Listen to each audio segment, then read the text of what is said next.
Hey Easy Investors, welcome to your how-to video guided series. I'm Jess and today I'm going to take you through how to do a deposit on your EasyEquities app.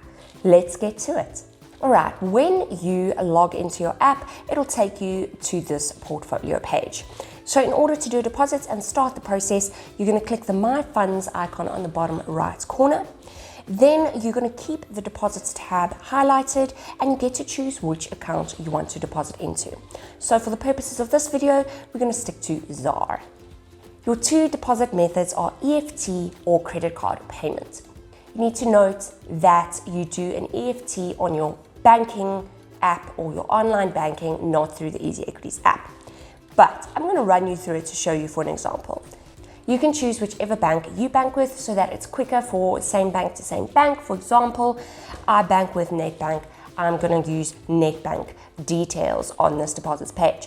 We've made it easy for you to just copy the details and paste it into your banking app. So for example, you press copy and go paste it.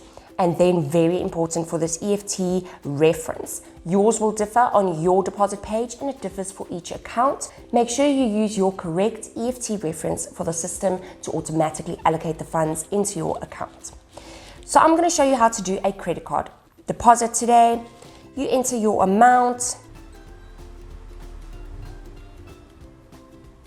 We're going to say 50 bucks. We're going to select a card, CVV, and you scroll down and you say deposit into EasyEquities ZAR. If you need to add a credit card, you would just click the manage credit card button. Some banks will have a secure verification and there you go. 50 Rand successfully deposited into your ZAR account. Now it sits there under your funds to invest. You can see it and you're ready to go and you can get investing right away. Now you know how to do a deposit on your EasyEquities app.